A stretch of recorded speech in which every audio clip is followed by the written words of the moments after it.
próximas jornadas aportarán su visión sobre uno de los desafíos estratégicos que tiene la educación de nuestra época para hacer esa mejora cualitativa que tantas veces reclaman y que se ha elegido como el tema de esta semana de la educación. Muchas gracias a las autoridades que nos acompañan por su presencia y por sus aportaciones, que serán seguidas con interés por los profesionales de la educación. Muchas gracias, señores, especialmente al señor Director General de Educación y Cultura de la Comisión Europea. Nunca dejen el teléfono encendido, porque al que está hablando siempre le toca. Es una cosa. Bueno, pues muchas gracias al Director General de Educación y Cultura de la Comisión Europea, don Xavier Prats, y muchas gracias a la señora Secretaria de Estado de Educación, Montserrat Gomendio. Gracias también, finalmente, a las empresas y entidades patrocinadoras de este foro por su valoración y por su apoyo. Y muchas gracias a ustedes por acompañarnos en estas jornadas.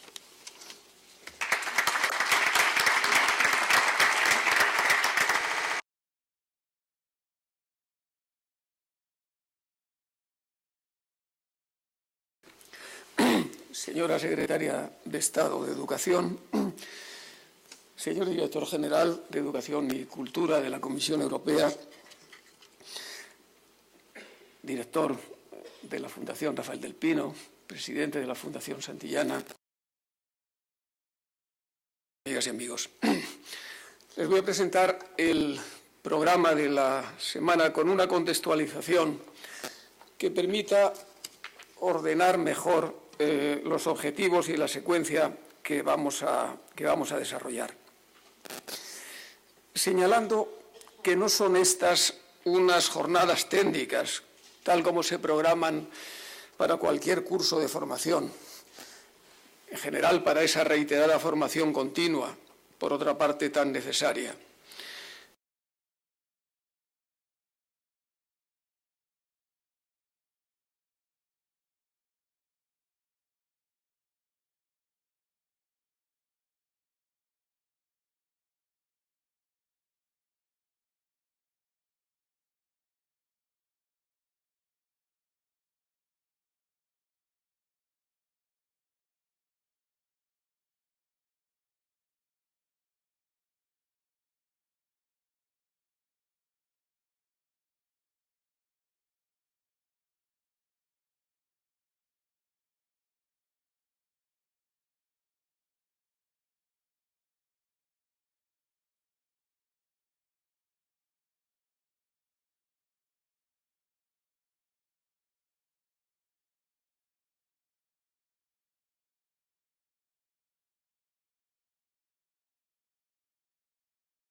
De otros lugares.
Pedro.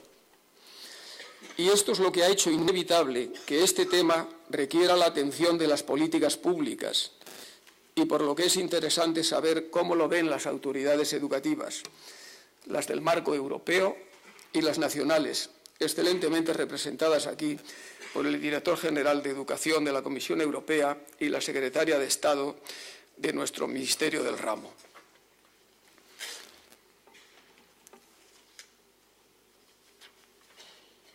Si ampliamos el foco y miramos el contexto en el que se desarrolla la educación, el panorama que obtenemos es el de un mundo que se modifica y que plantea nuevos escenarios que condicionan y exigen nuevas respuestas a ciudadanos, a instituciones e inevitablemente a la educación si no quiere quedar desactualizada o insuficiente.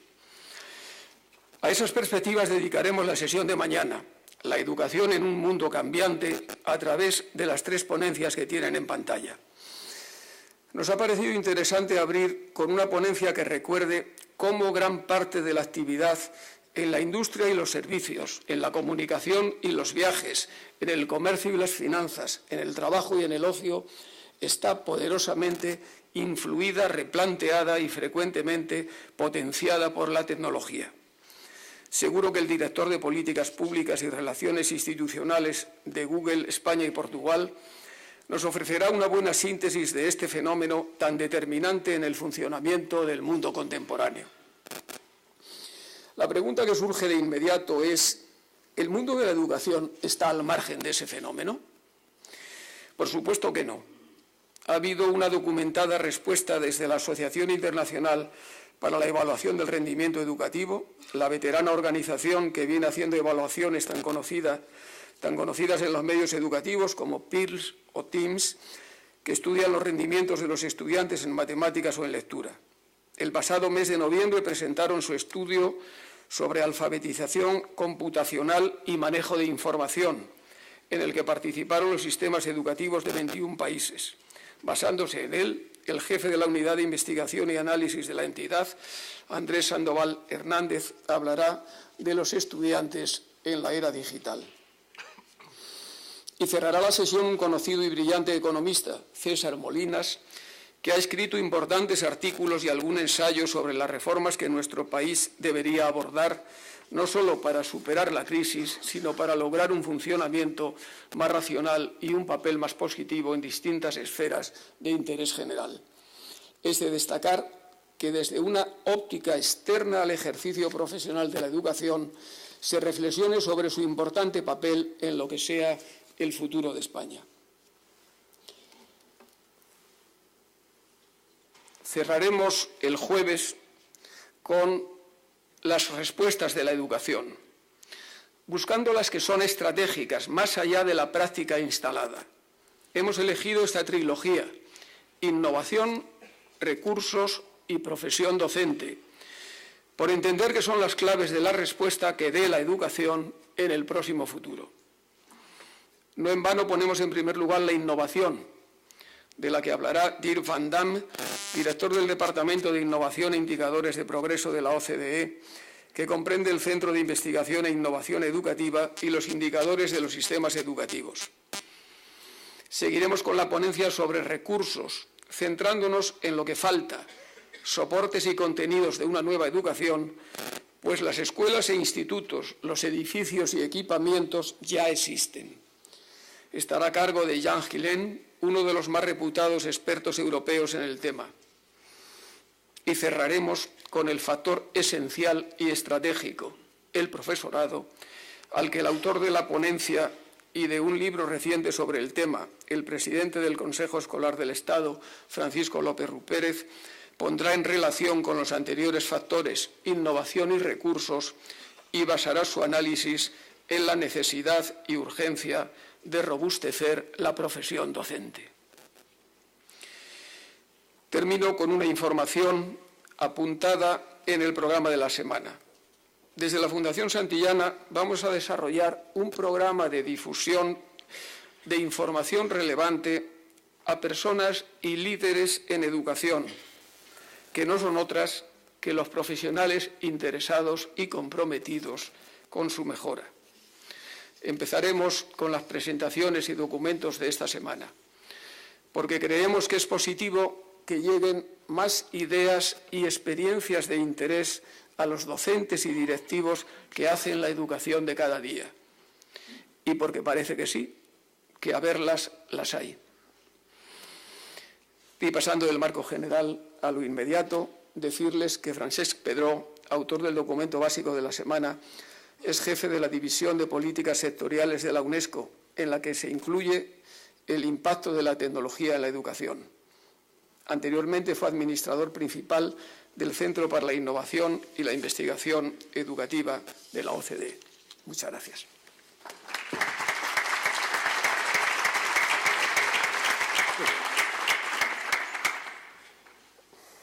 Bien, buenas tardes, señora secretaria de Estado, señor director general, señor presidente de la Fundación, señor director de la Fundación del Pino, señor vicepresidente de la Fundación, señor Díez Ochlainer, a quien tengo muy presente. Miren, yo quisiera empezar recordando que yo estaba entre el público hace aproximadamente 25 años, cuando todavía era un estudiante de doctorado. Y siempre, incluso cuando dejé de vivir en Madrid, tenía una especie de espía, en realidad era una persona que trabajaba cerca de la Fundación, que en mi ausencia asistía a la semana monográfica, se retiraba la documentación y me la tenía lista para mandármela por correo, ¿no? Tal es la pasión con la que siempre he vivido esta semana monográfica. Bien, yo debo decirles que en el caso específico que nos ocupa en esta oportunidad, en el caso de la tecnología, yo soy una de las personas que vive esta temática con pasión y eso es lo que voy a intentar transmitirles aquí, donde vamos a hacer una especie de lectura multimedia del documento, en la cual espero que los mensajes principales sean, digamos, los mismos que van a encontrar cuando tengan la oportunidad de leerlo con detalle, pero vamos a utilizar unos soportes distintos. En este sentido, debo empezar agradeciendo, digamos, la participación de otros valiosos autores del documento, a los que querría citar aquí, que no están con nosotros por razones, lógicamente, de su ubicación. Se trata de los profesores Ignacio Jara, de Chile, César Núñez, de Brasil, Patricia Ames, de Perú, y Claudia Limón, de México. Con ellos iniciamos la andadura de este documento, inicialmente focalizado en el ámbito de América Latina, hace aproximadamente unos 8 meses. Un documento que fuimos elaborando poco a poco, como se hacían antaño los guisos, ¿verdad?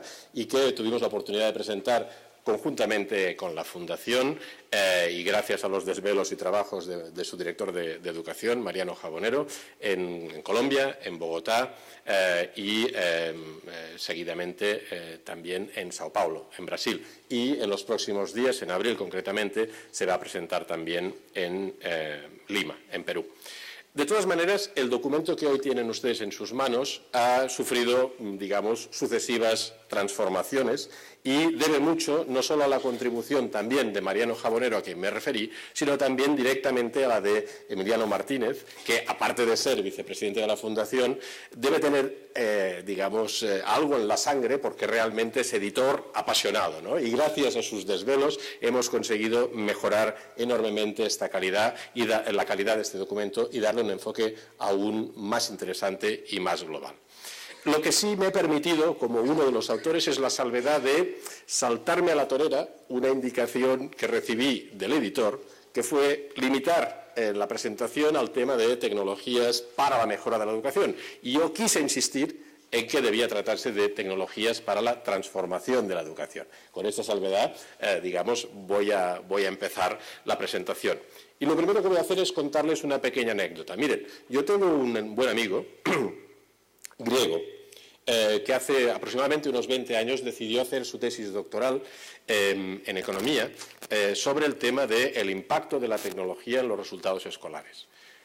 Ustedes saben, bueno, probablemente muchos de ustedes sepan que cuando uno emprende una investigación, lo más importante de todo es precisar la pregunta de investigación y luego, lógicamente, lanzarse a encontrar las evidencias, hacer los experimentos y demás. Bueno, Tal fue su desesperación con esta pregunta que, como buen griego, no se le ocurrió otra cosa, un verano, que subir al oráculo de Delfos y hacer toda la ceremonia, toda la liturgia, y lanzar una pregunta, ¿no? Y la pregunta que él lanzó fue la siguiente, estamos hablando de 20 años atrás.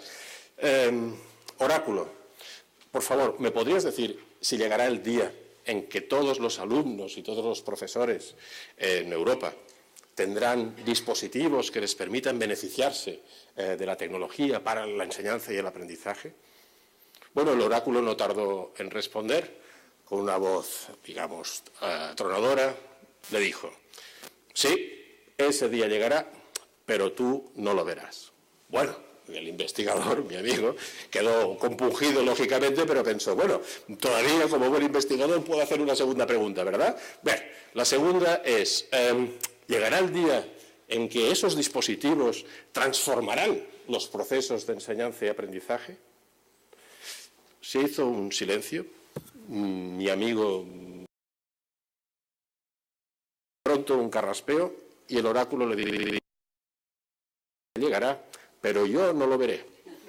Bueno, en fin, ahora estoy haciendo, ¿verdad?, un poco de broma, pero esto es una cuestión que nos parece extremadamente importante, ¿no? Es decir, todos tenemos en el fondo la ambición de pensar que llegará el día en que veremos por fin transformar singularmente la educación escolar. Y parece que ese día, como decía muy bien Emiliano, por diversas razones no acaba de llegar. Miren, nosotros cuando abordamos este documento quisimos no tanto hablar de la tecnología y de los dispositivos, ni tampoco hacer evangelismo, ni referirnos a oráculos, sino sencillamente pensar en cosas muy prosaicas. En concreto, ¿qué transformaciones necesitaría hoy la escuela?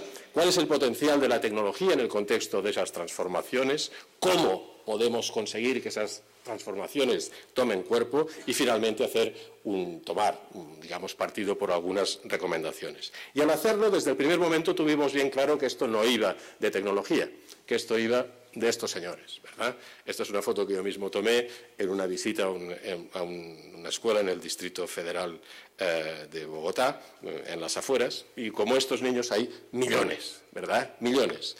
¿De qué manera, con niños como estos o como los que ustedes ven probablemente cada día, puede la tecnología ayudar, ¿verdad?, a que aprendan más y mejor? Bien, lo que hicimos en el documento fue también un pequeño experimento. Una vez estuvo escrito, ya saben que hay una aplicación para todo, lo imaginable. Hay una aplicación que permite contar las palabras y, por tanto, saber exactamente cuáles son las palabras con más frecuencia utilizadas en un documento. Hicimos el test. Pasamos el documento por esa aplicación y, lógicamente, tratándose de un documento sobre tecnología, ustedes esperarían ver que la palabra tecnología, ordenador, tableta, etcétera, fueran las más citadas, ¿no? Bueno, pues este es el resultado de nuestro experimento. En fin, si prestan atención, verán que prácticamente no está. Y, sin embargo, hay palabras que son realmente extremadamente interesantes y algunos podrían pensar que es curioso que salgan aquí, como por ejemplo la referencia a PISA, que en el fondo está planeando un poco sobre todo nuestros debates, ¿no? La palabra investigación, la palabra en el centro, ya ven que el tamaño es proporcional al número de citas, ¿no? Contenidos, profesor, escuela, aula, pedagogía, en fin, de esto habla el documento. Yo no se lo voy a leer, lógicamente, pero sí me gustaría empezar haciendo una pequeña, presentación de cómo, a través de estas reflexiones, hemos llegado a las conclusiones a las que llegamos, ¿no? Es decir, ¿por qué creemos, para empezar, que la escuela debería, ser objeto de una serie de transformaciones? Bueno, para empezar, miramos al contexto. Y aquí les presento. En razón del tiempo solo van a ser flashes, pero desde luego ustedes tendrán esa presentación disponible para poderla revisar cuando quieran. Aquí tienen, por ejemplo, una primera transparencia que nos muestra cuál es el impacto de la tecnología en el lugar de trabajo. En concreto, se les preguntó a una muestra significativa de trabajadores en estos países, incluido España, y como ven, con distintos perfiles, hasta qué punto en los últimos 3 años habían, digamos, sido objeto en su lugar de trabajo de transformaciones en términos de procesos o de tecnologías. Miren, aquí tienen el resultado, incluso en el contexto de la crisis económica y pensando además no solo por encima de la línea horizontal, ¿verdad?, las profesiones más cualificadas y por debajo las menos cualificadas, en todas ellas en los últimos 3 años se ha dejado sentir la innovación de base tecnológica o de base de procesos. Este es el mundo en el que vivimos y esto solo hace referencia a los 3 últimos años. Estoy seguro que si repitieran esta encuesta el próximo año volvería a salir un resultado parecido. Saquen conclusiones, es decir, este es el mundo en que nos ha tocado vivir. Es cierto, además, que si observamos la historia más reciente de nuestro país junto al de otros países que han sufrido enormes, digamos, transformaciones de la educación, es fácil ver que, digamos, hemos avanzado muchísimo en poco tiempo. Hay países que lo han hecho más. Miren, esta gráfica compara, por ejemplo, la diferencia en términos de competencias lectoras entre la generación más adulta, mayor, perdón, en términos de edad, entre 55 y 75 años, es la que se encuentra a la izquierda, y la generación más joven, entre 16 y 24 años de edad, que es la que se encuentra, digamos, a su derecha, ¿no? Ahí pueden ver la ganancia de un país muy peculiar, la ganancia que tuvimos, por ejemplo, en España, la ganancia todavía mayor en términos de Finlandia, y observen también cómo estamos partiendo de puntos muy distintos, ¿verdad? Es decir, que, digamos, nuestra historia es la que fue, por decirlo así. Fíjense aquí cómo el crecimiento que hemos tenido en España, a pesar de que empezamos mucho más atrás, en términos de dimensión, es equivalente al de Francia. Fíjense también cómo es semejante al de Alemania, y, desde luego, mucho mayor que el de otros países que empezaron, lógicamente, con un capital, digamos, de competencias desde ese sentido mucho más elevado. Imagínense la comparación entre España y Estados Unidos desde este punto de vista, digamos, es muy ilustradora. Es decir, ustedes pueden pensar lo que quieran de la calidad de la provisión escolar, pero lo cierto es que históricamente hemos avanzado enormemente. En fin, no lo digo yo, lo dicen los datos, ¿no? Esto es yo creo que muy importante. Por tanto, de una u otra forma hemos tenido hasta ahora un sistema escolar que ha dado sus frutos, un sistema de formación que ha dado sus frutos también, pero claro, la pregunta es, ¿puede este sistema que nos ha dado tan buen resultado en términos de cantidad resistir el envite de esas, digamos, de esa necesidad de cambio cualitativo? Miren, sabemos además que la inversión en educación es muy importante. Cuando miramos, por ejemplo, la diferencia entre las personas que dentro, digamos, de un país tienen las competencias lectoras en el grado superior, en lo que se llama los niveles 4 o 5, y comparamos las posibilidades que tienen ante la vida con aquellas personas que solo están en los niveles más bajos, es decir, 1 o por debajo de 1, fíjense, la probabilidad de los que tienen competencias lectoras superiores de tener mejor salud es prácticamente de 2 a 1. Lo mismo de encontrar un empleo, de generar mayores niveles de confianza, de participar en actividades de voluntariado, de ser más eficaz políticamente, en definitiva de estar más comprometido políticamente y, por supuesto, esto ya es lógicamente muy sabido, de conseguir mejores salarios. Por consiguiente, cuando hablamos de las competencias, estamos hablando de algo que tiene mucho sentido, no solo económicamente, no solo para el beneficio de las empresas en las que todos terminamos, organizaciones en las que terminamos trabajando, sino incluso para nuestro propio bienestar a escala individual y social. Bien, nuestros sistemas nos están pidiendo de una u otra forma el contexto que nuestros sistemas educativos sean más eficientes. ¿Y esto qué significa? Básicamente que, cosa que no sucedía nada más que 15 años atrás, vivimos en un contexto dominado en definitiva por una presión evaluadora. Esta fotografía, digamos, no tiene más que un valor metafórico, ¿eh? Está hablando en definitiva de PISA como podría hablar de cualquier otro elemento. Pero es evidente que este elemento no existía tiempo atrás y hoy todo lo que hacemos, en definitiva, en el sistema escolar tiene que ser objeto, digamos, de una evaluación que nos ayude no tanto a decir una vez más qué mal estamos, sino sobre todo qué podemos hacer para mejorar, ¿verdad? Pero en segundo lugar, esta demanda de mayor eficiencia, que no teníamos, insisto, 15 años atrás, y esto es solo, en definitiva, un indicio, debe hacerse en un contexto en el que, digamos, Mafalda acostumbraba a decir, entre otras cosas, el dinero no lo es todo en la vida, decía, también están los cheques. En este caso, en educación, lógicamente, el dinero sigue importando, ¿verdad? Pero no es porque estemos tan solo en un contexto de crisis en el que más tarde o más temprano pues vamos a empezar a volver a ver la luz, sino sencillamente porque esto es algo que no pasaba, por ejemplo, en los años 60 o en los 70, estos son pesetas, no sé si se acordarán, cada peseta, cada euro que se invierte en educación debemos ser capaces de acreditar cuál es el retorno que nos da. ¿Saben? Porque hay muchas otras necesidades sociales que están pidiendo también ese tipo de inversión, sobre todo cuando se trata de inversión pública. Máxime si se trata también de inversión privada, como es el caso muchas veces de las familias en este y en otros países de la Europa meridional. Por tanto, hay que hacer las cosas mucho mejor y hay que hacerlas además dando razón, ¿verdad?, de cómo utilizamos los recursos que el Estado o las familias ponen a nuestra disposición. Difícil, ¿verdad? Difícil. Y en todo esto, ¿qué pinta la tecnología? Pues miren, el documento en este sentido es muy claro. Básicamente, nuestra argumentación es muy sencilla. Miren, la transformación a la que debemos someter las escuelas es una transformación muy simple.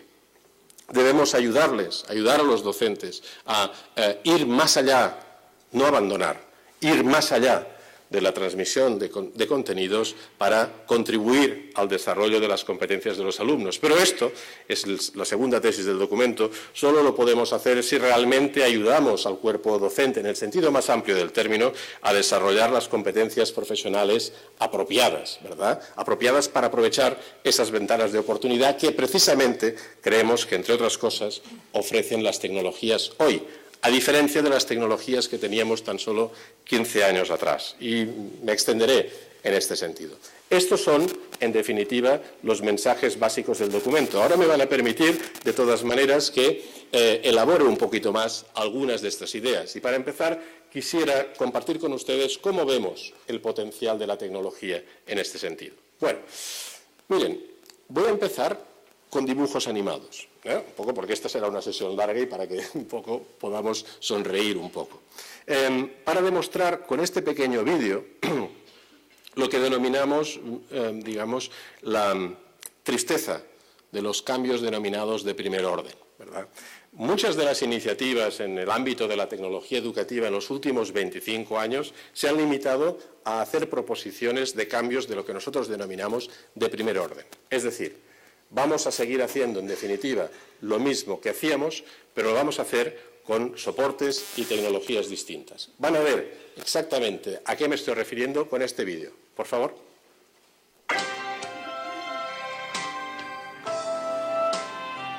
2 vezes 1, 2. 2 vezes 2, 4. 2 vezes 3, 6. 2 vezes 4, 8. 2 vezes 5, 10. 2 vezes 6, 12. 2 vezes 7, 14. 2 vezes 8, 16. 2 vezes 9, 18. 2 vezes 10, 20. Prezada professora, é com satisfação que eu lhe informo. A partir de hoje, a sua escola será moderna. Faremos uma transformação, professor. Vamos instalar novos equipamentos para permitir que a escola possa ser moderna, ou seja, uma escola do futuro. As novas tecnologias podem proporcionar uma educação por excelência. Você não continuará dando aulas com a tabuada antiga, vai poder utilizar ferramentas modernas.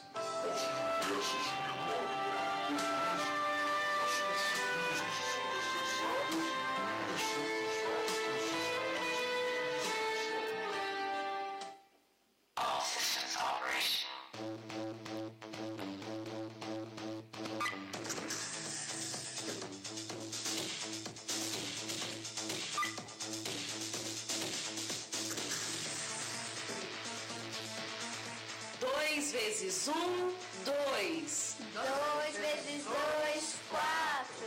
2 vezes 3, 6. Bueno. 2 vezes 4. Yo creo que el mensaje, ¿verdad?, está bien claro. Y es lógico que cuando repasamos un poco la historia más reciente, ya no estoy hablando de muchos años atrás, podamos explicar realidades como la que muestra esta transparencia, que en definitiva lo que nos está diciendo es que cuando no partimos de las necesidades reales que se dan en el aula, sino que imponemos herramientas, como decía este administrador, de modernización de la escuela. A partir de hoy su escuela será moderna, digamos por decreto, por decirlo así.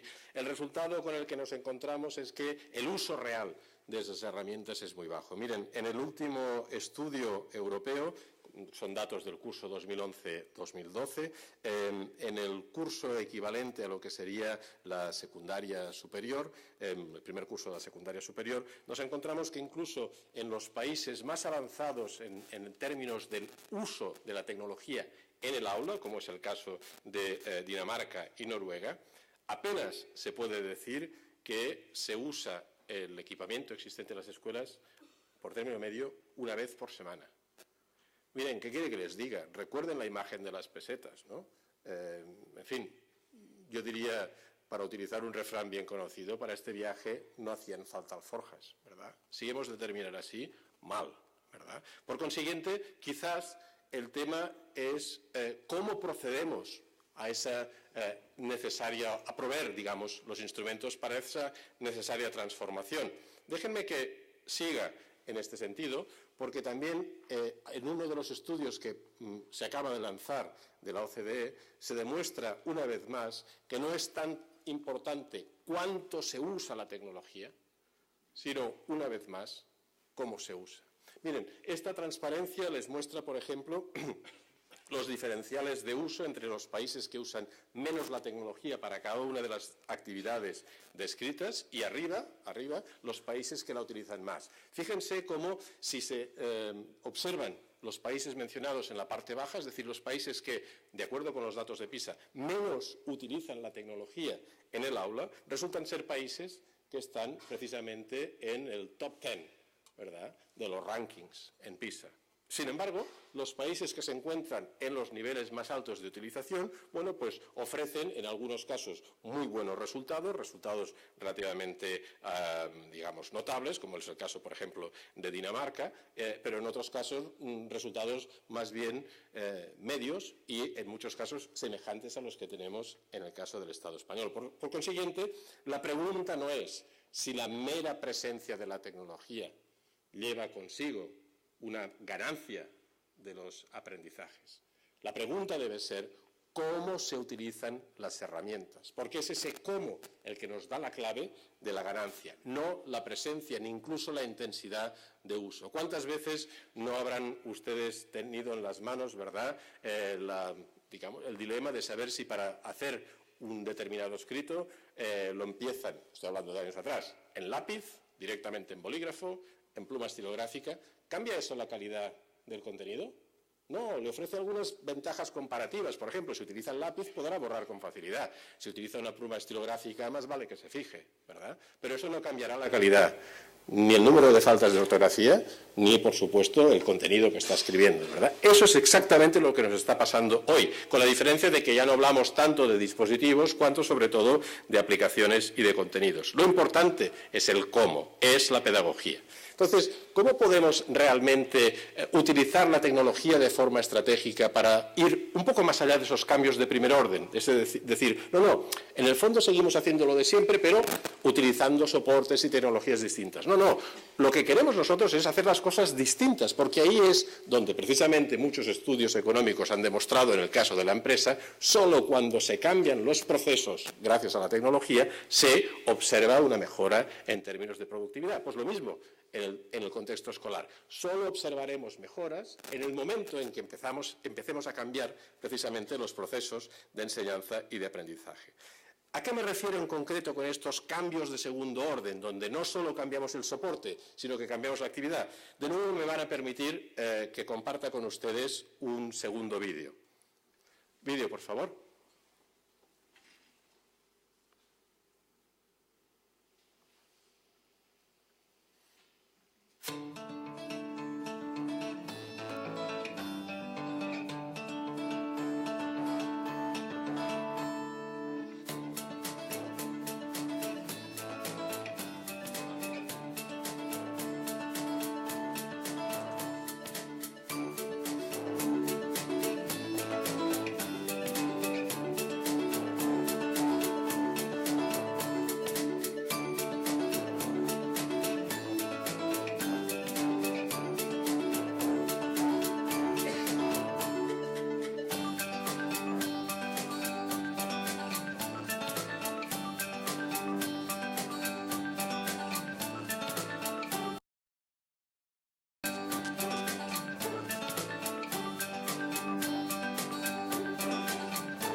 Fascinante, ¿verdad?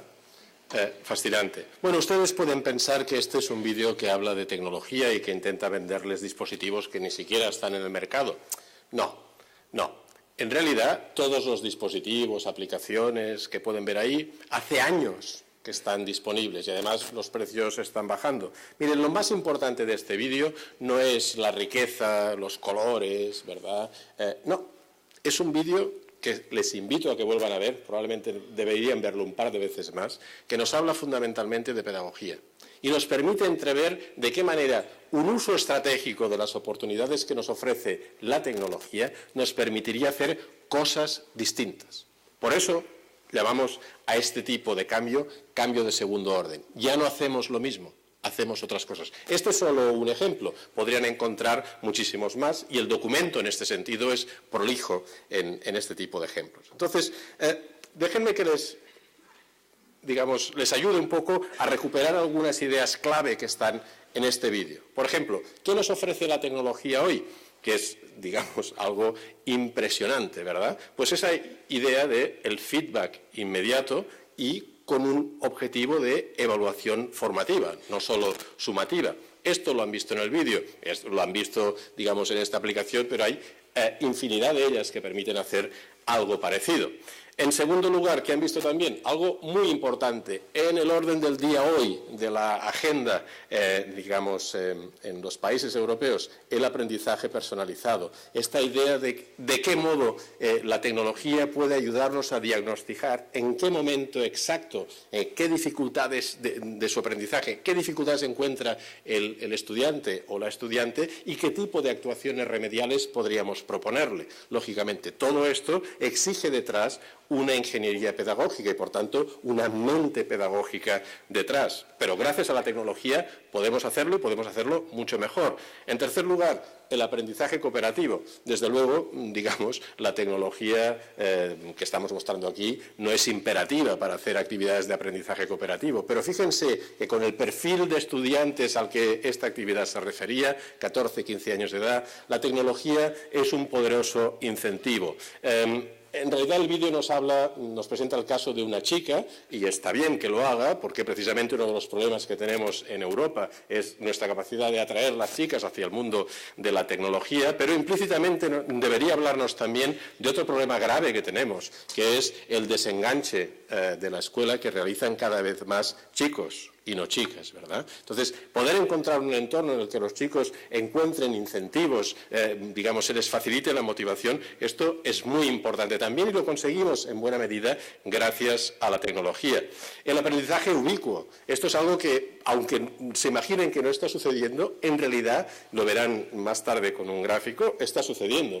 Uno de los usos que los alumnos, sobre todo de secundaria, están dando a la tecnología que tienen en casa es precisamente resolver las tareas escolares. Eso no significa que lo hagan necesariamente como nosotros esperamos que lo hagan, pero le dan ese uso. Por consiguiente, podemos hacer que el aprendizaje transite, digamos, en la nube, nunca mejor dicho, de un lugar a otro, ahí donde quiera que esté él o ella con una conexión. Pedagogía por proyectos, de nuevo, no se trata de ninguna novedad tecnológica, pero claro, la tecnología nos ayuda a desarrollar ese proyecto, esa visión. Conexión con la comunidad. Luego verán enseguida otra imagen donde lo vemos a escala incluso europea. Importantísimo, no necesitamos traer a la escuela a la gente, podemos llegar allí donde estén a condición que estén conectados. Y lo más importante de todo, miren, si hay algo sorprendente en este vídeo, es precisamente, imaginarse cuál debe ser el perfil y las condiciones, ¿verdad?, de formación, de apoyo que reciben docentes como los que tienen la misión de desarrollar este tipo de nuevas pedagogías, ¿no? En el documento nos referimos a ellos como orquestadores, ¿verdad?, en un contexto plagado de diversidad de recursos, no solo digitales y también no digitales, pero además como un referente también para cada uno de los alumnos, ¿no? Esto es algo que desarrollamos, yo creo, digamos, muy bien en el documento. Aparte, lógicamente, efectivamente, la tecnología no solo nos permite modificar la pedagogía, sino que nos permite también aprender, digamos, otros contenidos o aprenderlos de forma mucho más apropiada que simplemente con el lápiz y el papel o la pizarra.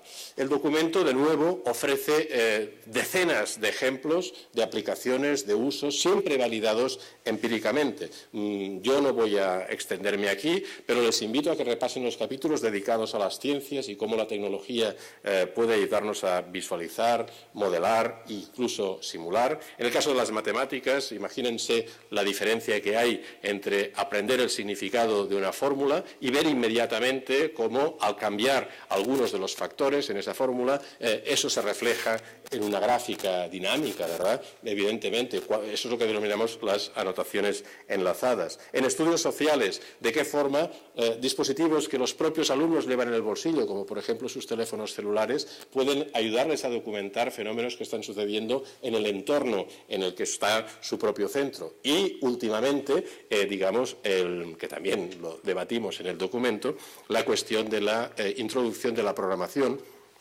como una nueva materia escolar, algo que nos llevaría, lógicamente, muy lejos, pero que parece ser, efectivamente, ya una realidad en un 10% de las escuelas europeas y también de Norteamérica, algo que está yendo a más prácticamente desde los últimos 4 o 5 años. No solo con la vocación de dar salida a esa creciente demanda de lugares de trabajo relacionados precisamente con la programación o las ciencias de la computación, sino también como una manera de prodigar en un contexto que es amable para el estudiante una aproximación científica a problemas que son de la vida cotidiana. Es decir, si algo tiene la programación es que, entre otras muchas cosas, aparte de ser una gimnasia mental muy importante, te ayuda verdaderamente a identificar, digamos, las distintas fases con las que debemos aproximarnos, descomponer un problema para poder llegar verdaderamente a una solución. No es sorprendente que se esté adoptando en tantos países e incluso en algunos centros aquí mismo, ¿no? Voy llegando al final. Bien. ¿Dónde está la piedra filosofal en todo esto? Es decir, ¿cómo hacemos el salto, verdad, de una realidad en la que todavía estamos, desgraciadamente, en cambios de primer orden, si es que los tenemos, a una realidad con cambios de segundo orden? Miren, nosotros estamos asistiendo a lo que podríamos denominar los componentes de una tormenta perfecta. En primer lugar, tenemos unos alumnos, y esto no podemos hacer nada en contra de ello, unos alumnos que están permanentemente conectados. De hecho, hasta hace bien poco podíamos decir que están permanentemente conectados en todas partes, menos en la escuela. Ahora ya no lo podemos decir, porque efectivamente hay muchos sistemas escolares, en el último caso el Distrito Escolar de Nueva York, que han levantado la prohibición de llevar y utilizar los teléfonos celulares en el aula. No solo eso, sino que invitan a los centros escolares, a los profesores y a las familias a explorar vías en las que se pueda aprovechar ese potencial. Además, dense cuenta que esto es un enorme ahorro económico, porque en lugar de seguir invirtiendo en equipamientos, utilizamos equipamientos que la mayor parte de los alumnos tienen. Lógicamente, lo sabrá que no los hay, ¿no? Pero no hace falta que a los alumnos les digamos nada, porque como muestran estos datos que nos vienen de PISA, disculpen porque la fuente está escondida más abajo, dense cuenta de que aproximadamente en el año 2012, y para el conjunto de los países de la OCDE, cerca del 50% de los alumnos de 15 años de edad hacen sus tareas con el ordenador en casa, son ordenadores conectados a Internet, el 50%. En fin, yo no sé si ustedes son aquí muchos docentes, pero la pregunta que inmediatamente me surge es, entonces, si hacen esas tareas conectados a Internet, ¿no deberíamos cambiar la naturaleza de las tareas? Porque, claro, si a un alumno de 15 años de edad le preguntamos ¿cuáles son las 3 causas fundamentales de la Revolución Francesa?, necesitan que les explique qué va a hacer, cómo va a resolver esa tarea. En cambio, quizás si le preguntamos ¿cuáles son las 3 diferencias fundamentales entre las causas que llevaron a la Revolución Francesa y a la Revolución Americana? Bueno, eso este año que yo sepa no está todavía en la Wikipedia, pero quizá el año que viene sí, ¿verdad? Con esto quiero decir, dejando bromas aparte, que debemos encontrar un tipo de tareas acorde con lo que esperamos de los alumnos y también acorde con las herramientas de las que disponen. Ellos ya lo están haciendo. Pregúntense si nosotros estamos verdaderamente a la altura de lo que ellos serían capaces de hacer. Primer elemento, por tanto, los alumnos. Segundo elemento de esta tormenta perfecta, miren, las patentes. Este es el crecimiento de las patentes en tecnología educativa entre los años 1996 y 2010. Esto no para de crecer.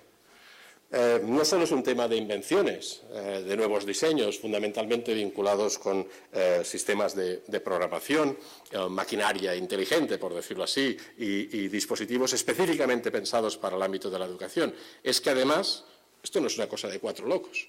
Resulta que la industria, y digamos, en este caso solo tenemos los casos de la industria norteamericana, está realmente financiando a las startups que se dedican a la tecnología educativa. Piensen que años atrás, 20 años atrás, cuando hablábamos de tecnología educativa o de empresas de tecnología, hablábamos fundamentalmente de empresas que básicamente ofrecían equipamiento, dispositivos.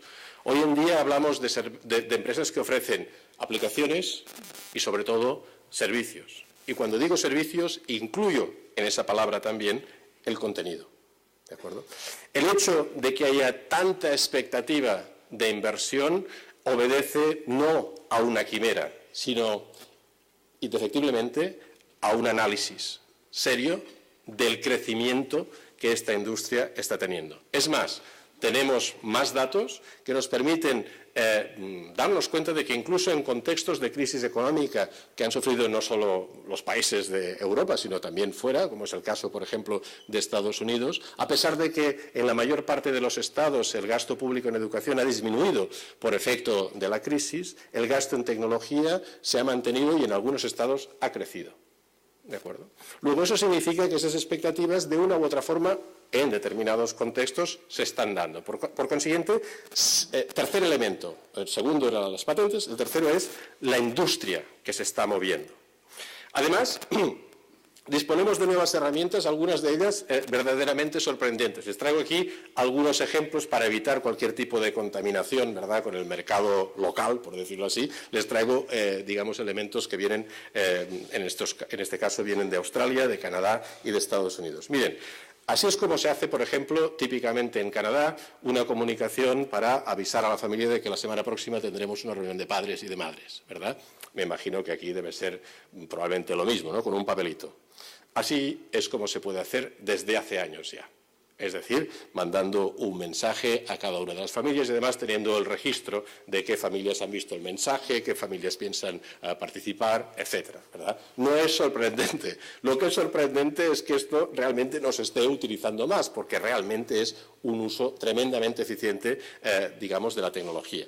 Segundo elemento, la comunicación. En la columna de la derecha tienen algunas de las herramientas que probablemente algunos de ustedes estén utilizando, singularmente la primera, WhatsApp, y digamos que se ha convertido, ¿verdad?, en algo con lo cual mucha gente no sabría vivir, digamos, si lo perdiera. Y el tercero, que es Instagram, que forma parte, sin duda, de las vacaciones de muchos de ustedes, como de las mías, ¿verdad?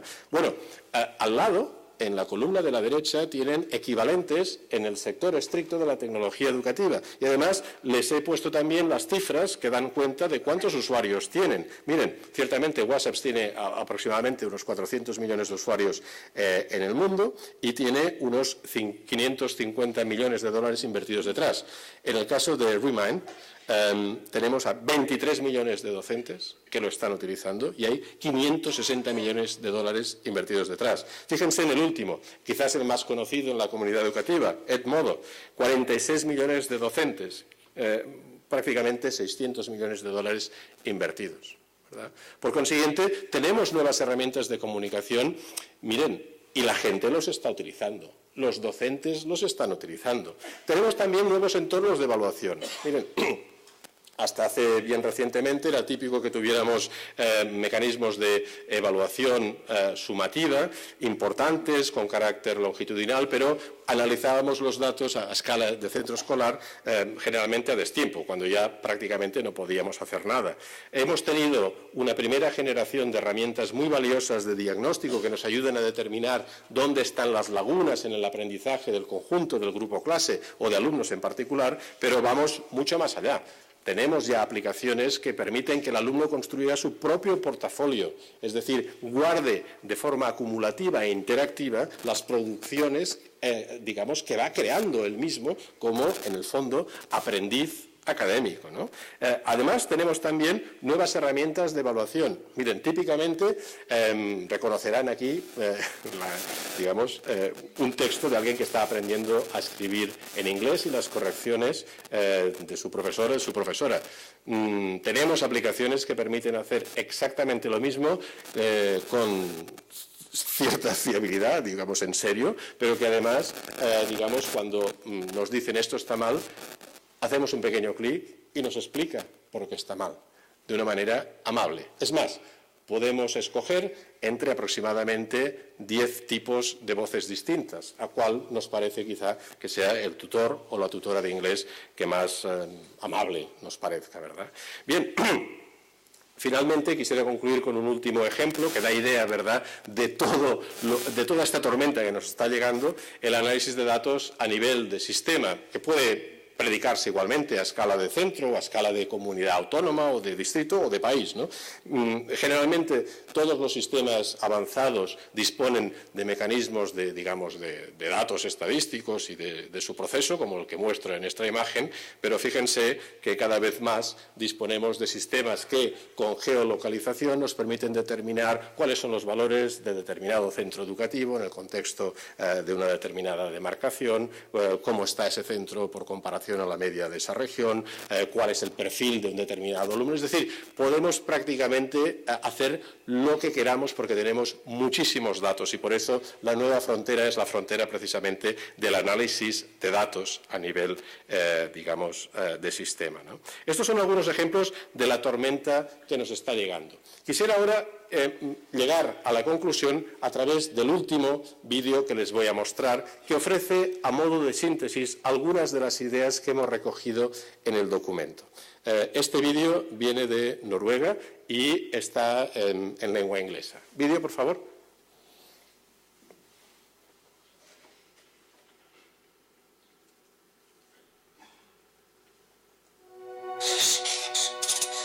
I've been thinking about something. We have so many cool gadgets nowadays. iPads and laptops and smart mobile phones.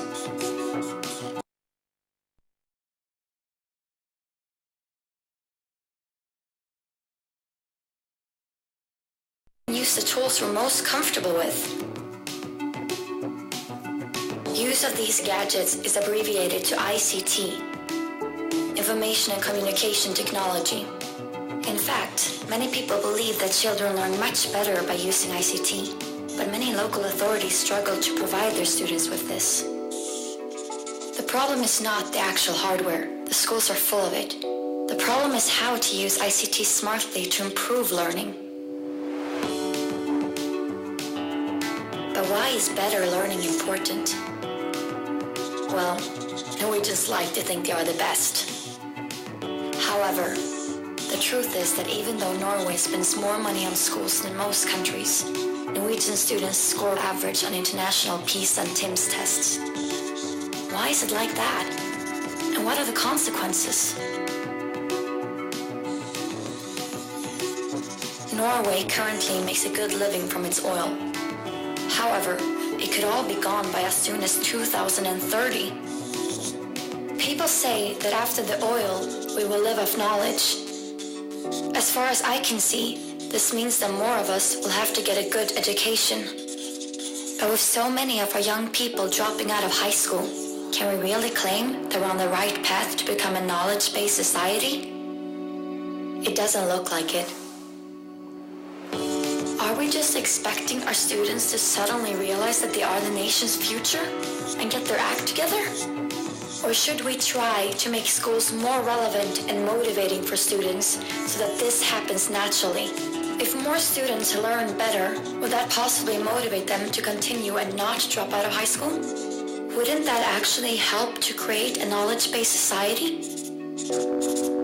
Okay, if we agree that society benefits from improved learning, how do we reach this goal?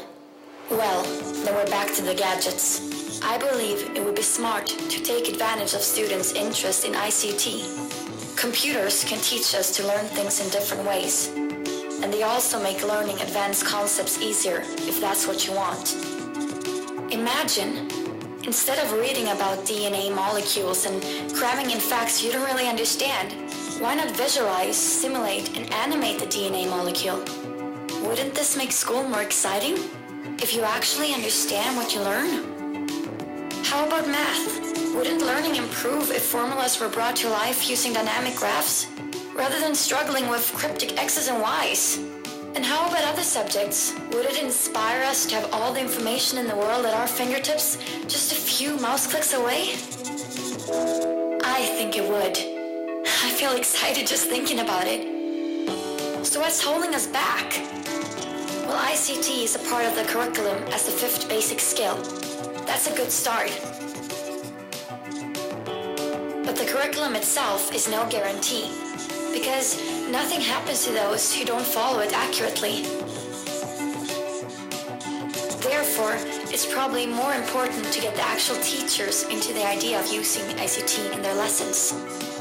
Could increased use of ICT in teacher training encourage teachers to use ICT in their own lessons? And what if they were given the time and resources to keep their ICT knowledge up to date? Wouldn't that pave the way for smarter use of ICT in education? Could we, by using ICT smartly, improve learning, motivation, and then results? If we could do that, wouldn't we be better suited to create the knowledge-based Norway of the future?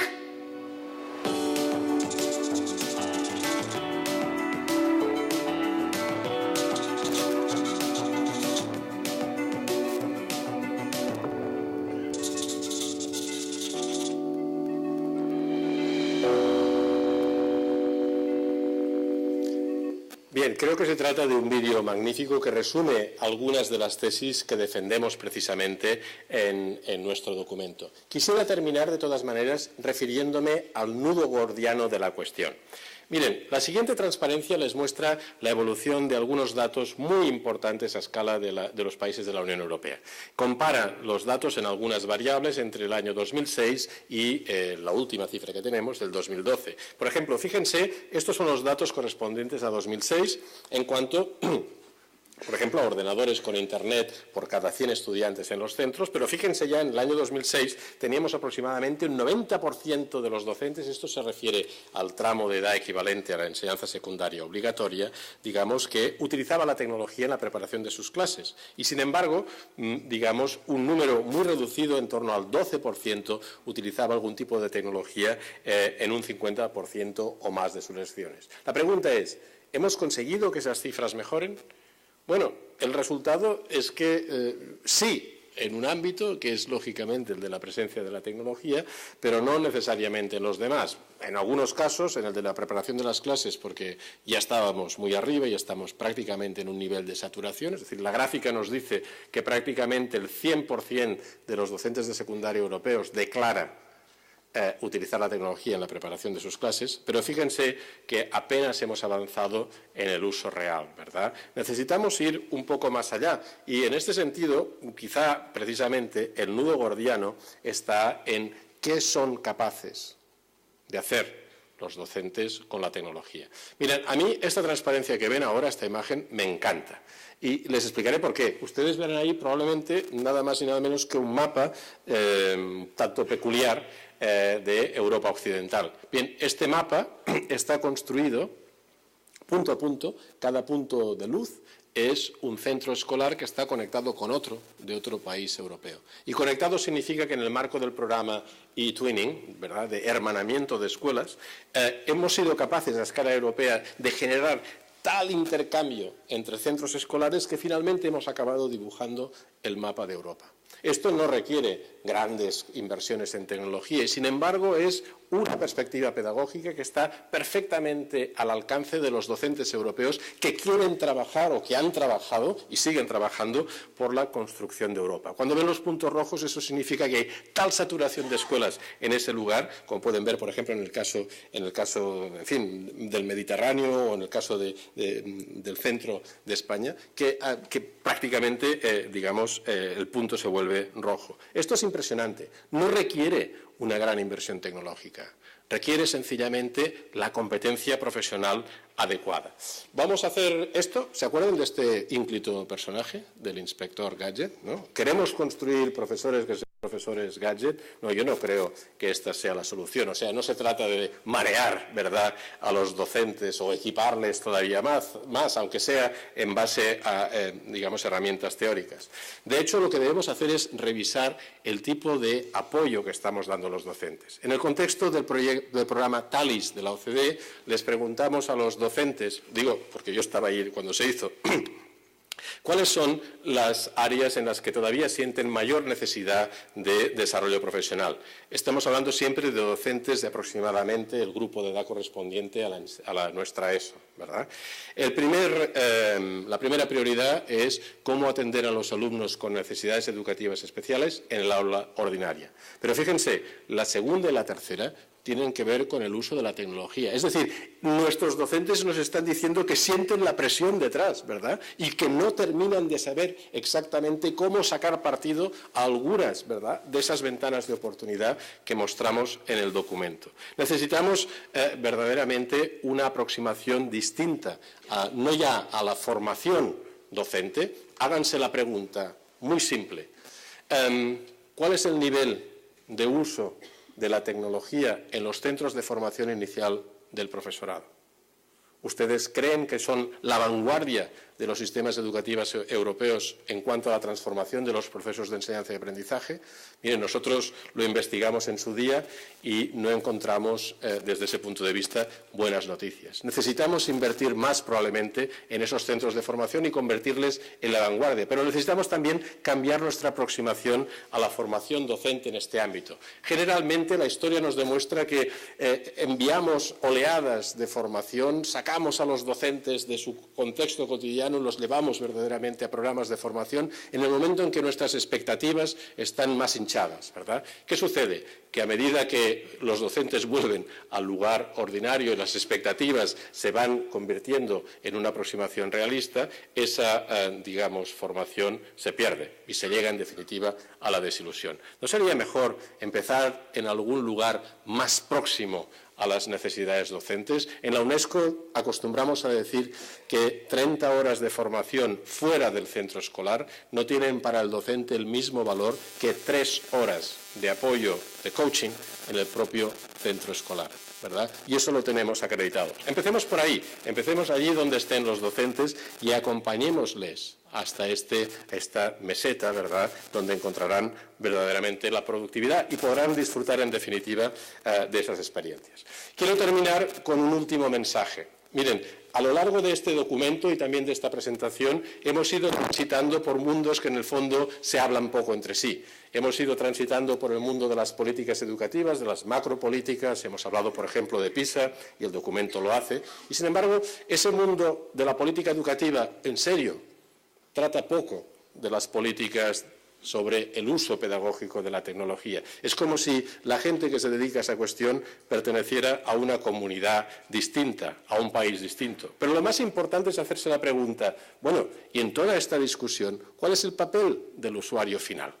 Y el usuario final es el docente, es el alumno, la alumna, y es cada vez más también la familia y la comunidad. Ese es el mensaje quizá más importante. Necesitamos construir espacios como el que hoy ofrece probablemente la semana monográfica, en los que podamos debatir exactamente de qué modo damos salida a las necesidades de los usuarios reales, ¿verdad?, a través de políticas que nos ayuden cada vez más y mejor, con tecnología, donde sea y cuando sea oportuno, a conseguir que los alumnos aprendan más y mejor. En eso estamos. Espero que a lo largo de esta charla, que en el fondo ha sido un tanto atípica, ¿verdad?, haya conseguido, si no convencerles a ustedes, por lo menos conseguir que el oráculo de Delfos, que estoy seguro que lo escucha todo, tenga ahora más evidencias para que cuando el próximo investigador le haga una visita le diga, sí, la transformación de la educación está próxima y tú lo verás bien pronto. Muchísimas gracias.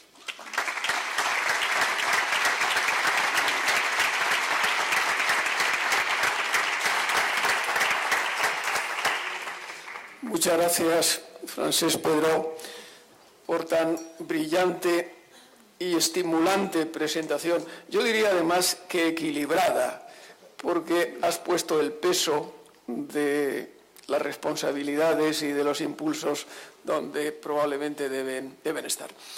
Bien, a continuación, el director general de Educación y Cultura de la Comisión Europea, Xavier Prats,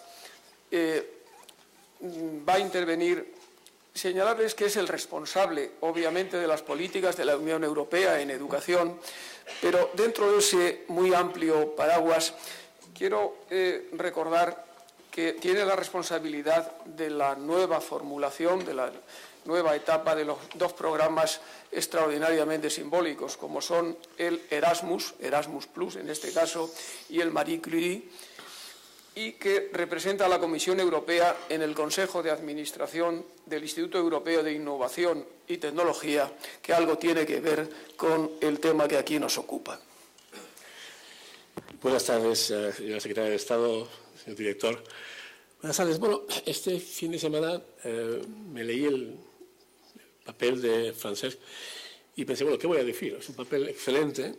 En realidad, su presentación es muy atractiva, pero no le hace justicia a lo exhaustivo que es el texto. Y lo que se me ocurre, primero, es ser breve, porque hemos tenido ya mucha información, pero es también, Francesc nos ha explicado qué le hace la tecnología a las personas. Y es por eso, y además con mucha razón, que en el fondo su conclusión es que en el fondo se trata también de personas, más que de tecnología y TICs.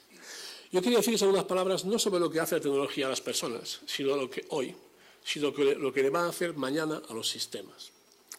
Y, naturalmente, lo primero que hay que hacer es reconocer que no es fácil saberlo, ¿no? Aquí tienen ustedes dos citas. Edison, gran inventor, inventó más de 1000 patentes. Se quedó tan impresionado con el nacimiento del cine que llegó a la conclusión que en 10 años los libros ya no servirían para la educación, porque con el cine se podía enseñar todo. O sea, que a veces que hay un invento realmente tecnológico que es tan impresionante y tan nuevo que parece que vaya a revolucionar las cosas y luego la realidad es más modesta. Pero también hay lo contrario, ¿no? Daryl Zanuck, que es uno de los moguls, uno de los papas de Hollywood, el creador de la 20th Century Fox, y con toda su experiencia, o quizás precisamente por toda su experiencia en el cine, cuando llegó la televisión como producto comercial, le dio 6 meses de vida, porque dijo, y aquí lo tienen ustedes, que todo el mundo se cansaría de pasarse la tarde delante de una caja de cartón. Así que es muy difícil saber qué tecnología va a ser revolucionaria y qué tecnología va a ser una moda pasajera. Incluso cuando vemos los cambios de la tecnología, es difícil interpretarlos, ¿no? Esto es la imagen de cualquier metro de hoy, y lo primero que nos viene al espíritu es hasta qué punto la gente hoy está ensimismada, aislada y sin comunicar, ¿no? Y seguramente hace 50 años eso era muy distinto, y efectivamente era muy distinto. La gente estaba en un metro y realmente, en el fondo, pues era lo mismo. Pues no, porque en realidad no era lo mismo. Por ejemplo, las fuentes de información de esta gente son muy distintas de las fuentes de información de las de hoy. Y además, hay algunas cosas, en cambio, que sí que lo han cambiado, ¿no? Estas dos fotos indican que seguimos siendo sociedades donde la mayoría de los ciudadanos viven en grandes ciudades, organizadas de una cierta manera y con unos parámetros que siguen siendo típicos de esas sociedades occidentales. Así que realmente es difícil saber cuál es el impacto de la tecnología en la educación. Yo lo que quería decirles y intentar demostrarles con pocos minutos es la idea siguiente, que la globalización combinada, el efecto combinado de globalización, cambio demográfico y tecnología, van a crear unos cambios que eso sí que, contrariamente a los cambios exclusivamente personales que acaba de describir Francesc, estos sí que representan realmente un tsunami porque cambian fundamentalmente la distribución de talento del mundo, la demanda global de educación y la naturaleza del conocimiento. Sobre la distribución de talento, esto es una imagen de, espero que se vea, esa imagen de la población mundial entre 25 y 34 años en el año 2000. Son 90 millones de personas, un porcentaje muy bajo, porque comparado con la población total adulta es bajo. Y si veis la distribución, aproximadamente Estados Unidos, China y Europa se reparten un 17% cada una, y España aquí representa un honorable 3%. En el año 2020, dentro de 5 años, el total de la población mundial con estas características, población entre 25 y 34 años y un título universitario, será de 200 millones. China representa el 30%, Japón, que representaba el 10%, representa el 4%, España representa el 1%. Y ese es el resultado de dos fenómenos concomitantes. El primero, por supuesto, la entrada en el mercado de trabajo y el progreso extraordinario de las economías emergentes, sobre todo China, pero también el envejecimiento demográfico de sociedades como Japón hasta ahora, y aquí ya se ve, pero desde luego sociedades también como el conjunto de las sociedades europeas. Esto tiene algunas implicaciones muy importantes para el futuro, porque lo que significa este cambio en la distribución mundial del talento es no solamente que hay un diferente reparto de recursos tan fundamental como es la educación, sino que también tenemos mucha evidencia de que, contrariamente a lo que se pensaba hace unos años, no es el talento que sigue al capital, sino que el capital que sigue al talento. Por consiguiente, el hecho de que haya un reparto distinto de la gente adulta con competencias tiene unas consecuencias extraordinarias sobre el futuro, sobre la productividad y sobre el reparto de la riqueza. Solo señalar que el hecho de que haya un aumento muy importante del número de gente con educación universitaria, esas cifras del 2020, trasladadas al 2040, habrá 400 millones de personas con título universitario. Esto no significa necesariamente que a un aumento importante de las competencias haya un aumento equivalente de los puestos de trabajo que requieren esas competencias. Y tenemos el comienzo de la evidencia, como hay un estudio de dos científicos, Osborne y Frey, de hace un año y medio, que hicieron un cálculo sobre el porcentaje de los puestos de trabajo en Estados Unidos que están en riesgo de automatización, es decir, de dejar de existir debido a la tecnología, y porcentajes de un 45%. Difícil de probar, pero ciertamente una indicación de que la tecnología está realizando unos cambios extraordinarios que se añaden a cambios demográficos. Si vemos ahora lo que es la demografía, eso es dos imágenes sobre la pirámide demográfica en España. En el año 1955 es una pirámide que es realmente un triángulo. La diferencia importante entre el 55 y hoy es no solamente lo que se ha estrechado la base de la pirámide, sino lo que se ha alargado la parte de arriba. En el año 55 no había prácticamente nadie en España que tuviera más de 85 años. Y ahora, actualmente, ese es el segmento de población que más aumenta. Y esto, con las tendencias actuales, en el año 2050 habrá en España 9 inactivos por cada 10 personas activas. Eso también tiene una implicación muy clara, y es que la idea que tenemos hoy de que la vida de los individuos consiste en estudiar durante unos años, trabajar durante un número de años y luego descansar, no solamente hoy ya deja de ser una realidad, sino que es completamente insostenible.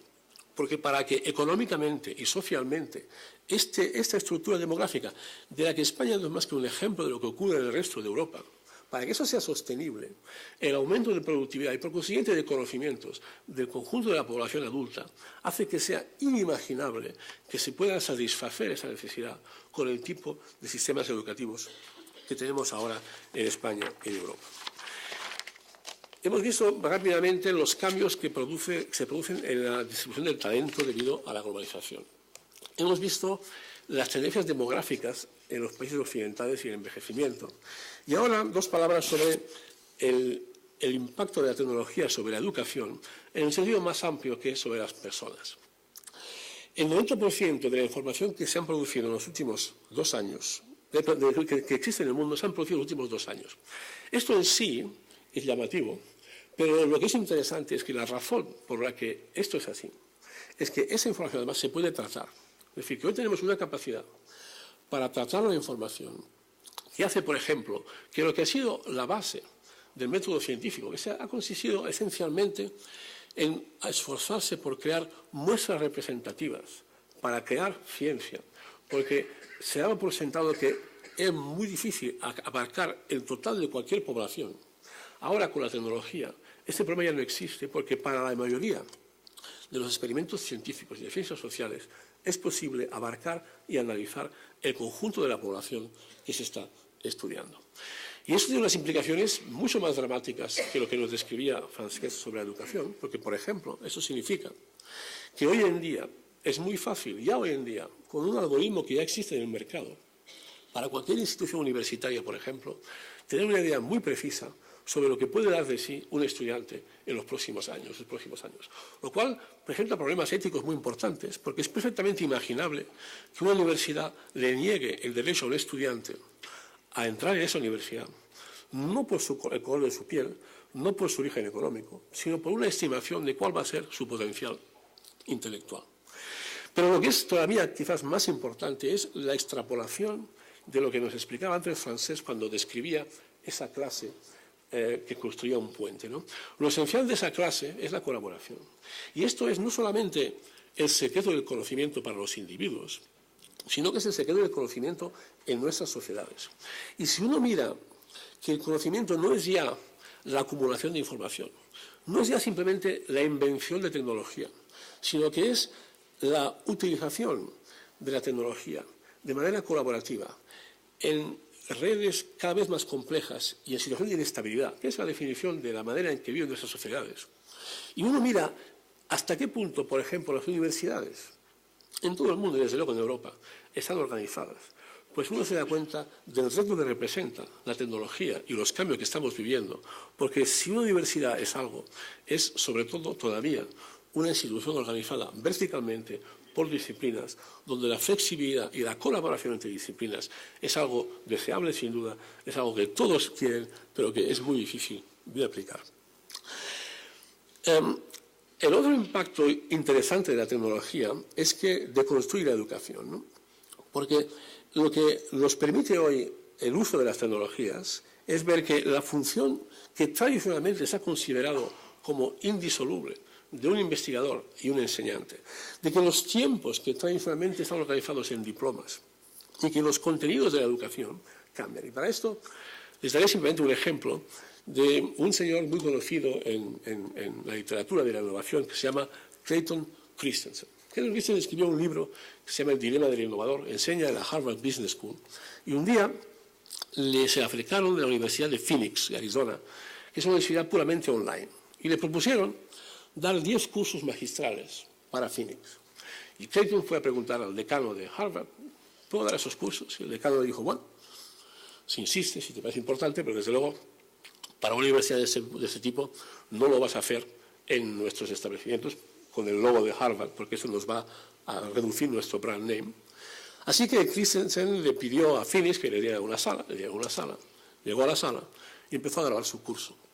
Y al cabo de 5 minutos se interrumpió, porque se dio cuenta que toda su audiencia, como hoy aquí, se componía de chicos y chicas jóvenes extraordinariamente atractivos, de una belleza extraordinaria. Con lo cual se interrumpió y dijo, bueno, pues ustedes, ¿dónde estudian? Y después, no, somos actores. Nos han contratado para que cuando usted diga algo, sobre todo si no es muy interesante, pongamos una cara interesada para que cuando quien vea este curso lo siga, siente interés en explicarlo. Y cuando el señor Christensen vio la traducción de su curso, la producción de su curso, vio que su PowerPoint lleno de E's y A's y con alguna imagen se había convertido en algo mucho más interactivo todavía de lo que hemos visto con Francesc hoy. Con lo cual llegó a una conclusión muy simple, ¿no? La primera es que no hace falta ser un gran investigador para ser un buen profesor. Para enseñar bien no hay ninguna necesidad de tener grandes credenciales académicas. Sobre todo, además, la pregunta que se le ocurrió al señor Christensen es ¿cuánto gasta Harvard en educación, en aumentar la calidad de su educación? Y la respuesta es cero. Harvard no gasta nada en mejorar la calidad de su educación. Gasta en muchísimas cosas muy importantes, pero no en mejorar la calidad de educación. ¿Cuánto gasta Phoenix en la calidad de educación? Absolutamente todo, porque vive de eso. Esto quiere decir simplemente que lo que está ocurriendo debido a la tecnología es que no cambia tanto la manera de enseñar a las personas, cambia el modelo de negocio de la enseñanza. Por ejemplo, estamos tan acostumbrados a pensar que la manera de manera de educarse es conseguir un título, que es difícil concebir lo que ya está pasando en muchos centros universitarios, que se han dado cuenta, primero, que hay muchísima más gente que tiene que saber algo de derecho y algo de administración, por ejemplo, pero sin necesidad de un título de abogado. Y que hay muchísima gente que con o sin título de abogado, o con o sin título de gestión o de economía, necesitará seguir aprendiendo durante mucho tiempo. Así que no hay ninguna razón para que un título universitario consista en 4 años que se acaban con un diploma, en vez de 3 años seguidos de una suscripción vitalicia que te permite tener acceso a lo que produce una institución educativa. Eso normalmente son solamente especulaciones, pero si uno mira la imposibilidad de responder a las necesidades de mayores y mejores conocimientos debido a la globalización, si uno mira las necesidades en términos de productividad que provoca los cambios demográficos, y si uno mira el potencial que permite el uso inteligente de las tecnologías, uno se da cuenta de que lo que tenemos asumido como los fundamentos de la educación, probablemente habrá que repensarlos de la misma manera de que hemos tenido que repensar los fundamentos, por ejemplo, de un sector tan importante como los medios de comunicación, como la información.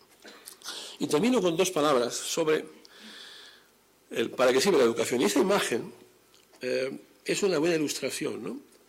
Es una escuela en una provincia china, en el mes de mayo de hace 2 años, que están preparando el Gaokao, que es el equivalente de la selectividad. Ocurre cada 7 o 8 de junio, y unos 9 millones y medio de jóvenes chinos se presentan para tener acceso a la universidad.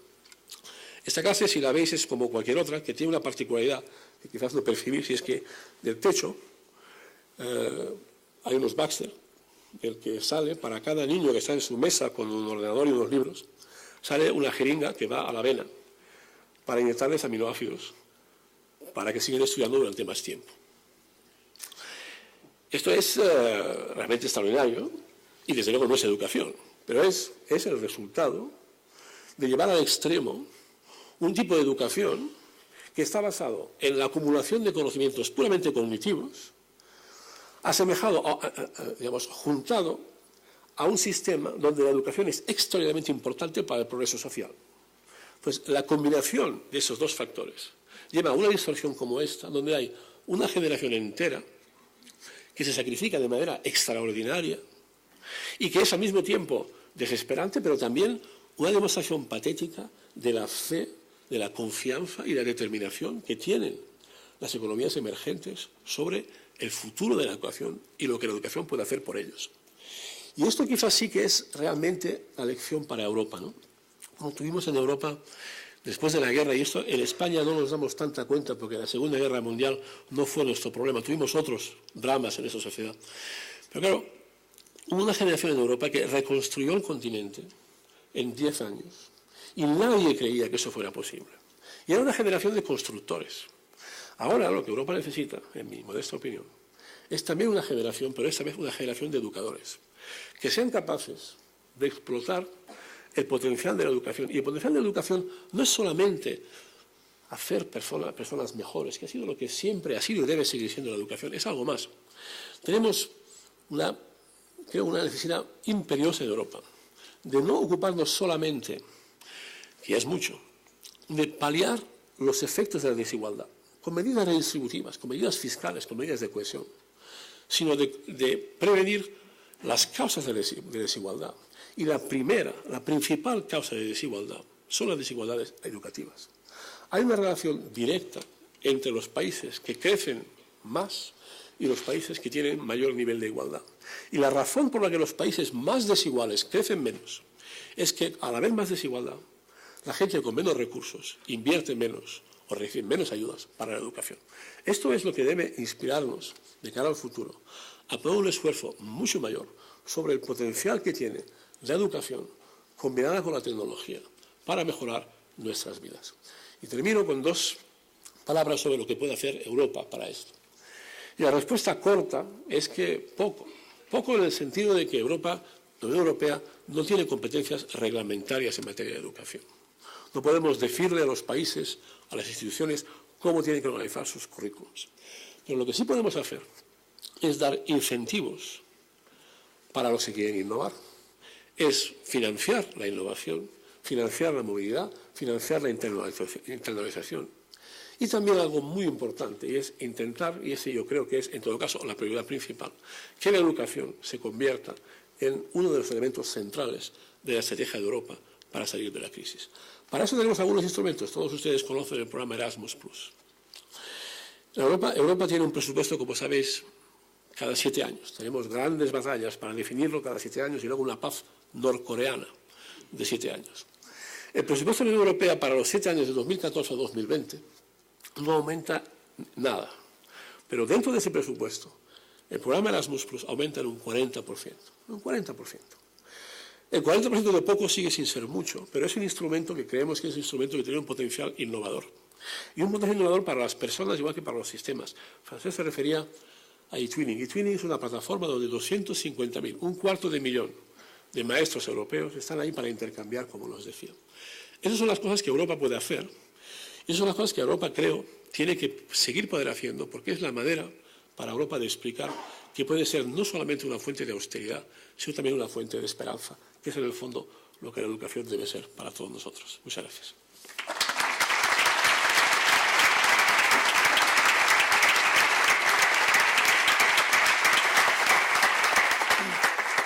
Muchas gracias, muy interesante, Xavier Prats. Y la intervención de la Secretaria de Estado de Educación cerrará esta sesión.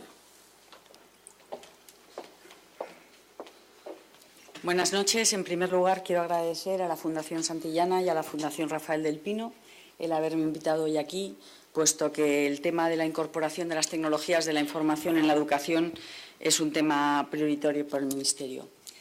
Tengo que reconocer que no tengo una presentación PowerPoint y con eso espero que no concluyan, como ha sugerido Francesc, que los políticos vivimos en otro planeta y somos ajenos al mundo de las tecnologías. No vengo ni de Marte ni de Venus, vengo de un ministerio donde se da mucha importancia a cómo se pueden incorporar de forma más eficiente de cómo hemos hecho hasta el momento las tecnologías de la información. ¿Cuál es para nosotros el objetivo principal de poder incorporar las tecnologías de la información? Como ya se ha dicho en varias de las presentaciones, quizás la principal es conseguir dar una atención más individualizada a los alumnos. Hemos tenido un modelo educativo que se ha basado fundamentalmente en dar el mismo tratamiento a todos los alumnos con el objetivo de que consiguiesen resultados similares, y la reforma educativa lo que pretende cambiar este modelo es evolucionar hacia un modelo donde se reconozca, un modelo capaz de reconocer cuál es el talento de cada alumno, de reconocer la diversidad de talentos que hay en todos y cada uno de los alumnos y de poder permitir que cada alumno desarrolle al máximo su potencial. Esto es una labor muy complicada para un docente, que entonces no tiene que dar una lección única para una clase de varios alumnos, sino que prácticamente tiene que conseguir llevar a cada alumno a su ritmo, y en este sentido la capacidad de incorporar las tecnologías de la comunicación al aula facilita muchísimo el poder hacer esto. Yo he tenido la suerte de estar en colegios en España donde han llevado al extremo esta atención individualizada a través de las TIC, y donde he podido ver, por ejemplo, cómo cada uno de los alumnos en un aula tenía un plan de trabajo distinto semanal, y el profesor era capaz de seguir cada alumno a un ritmo diferente para, al final de cada etapa, poder llevar a esos alumnos al desarrollo máximo de su potencial. Quizás a nivel internacional, el ejemplo más extremo que se ha planteado es lo que se llama Flip Education o educación invertida, donde lo que se plantea es que las tecnologías de la información pueden ayudar a cambiar el rol que tanto el profesor como el alumno desempeñan en el aula y fuera de ella, de forma que lo que plantean, e insisto, es un caso extremo, es que, puesto que el hecho de que el profesor repita una clase año tras año de la misma forma no es un elemento muy creativo, que los alumnos puedan escuchar en un vídeo, por ejemplo, en sus casas la clase que da el profesor, y que luego, cuando vienen a la aula, el papel principal del profesor sea ayudarles a resolver los problemas que tienen, sea ayudarles a trabajar en equipo, sea ayudarles a ser innovadores, a ser creativos, a hacer presentaciones, a desarrollar ensayos. Yo personalmente creo que este es un ejemplo un poco extremo, que pensar en los alumnos escuchando al profesor en sus casas y luego llegando al aula solamente para realizar este tipo de trabajos Quizás no es necesario llegar a ese extremo, pero sí que considero que de alguna forma nos señaliza o nos abre los ojos a la necesidad de que a través de las tecnologías de la comunicación el profesor deje de realizar una labor de transmisión muy unilateral de contenidos y conocimientos hacia el alumno, que nuestro país sigue poniendo demasiado énfasis en la memorización de contenidos y pase a tener un papel mucho más creativo, donde no solamente transmita contenidos, sino que también motive al alumno a aquellas facetas donde en pruebas internacionales como PISA nuestros alumnos tienen un rendimiento relativamente más pobre porque no se les enseña todavía en el aula, como es la resolución de problemas, como es trabajar en equipo, como es ser innovadores a la hora de poder integrar fuentes de información diferentes, de áreas de conocimiento diferentes o poder escribir ensayos creativos. Y por lo tanto yo creo que las tecnologías de la información fundamentalmente ayudan a facilitarle al profesor el darle al alumno una atención individualizada, y también a cambiar los roles tanto del alumno como del profesor. El profesor deja de ser un elemento de transmisión unilateral a ser un supervisor de muchas actividades muy creativas que tiene que realizar el alumno, y el alumno deja de ser un receptor pasivo de esa información a tener un papel mucho más activo en la clase. Como digo, he tenido la suerte de verlo en acción en algunos colegios en España y realmente tienen resultados muy impresionantes.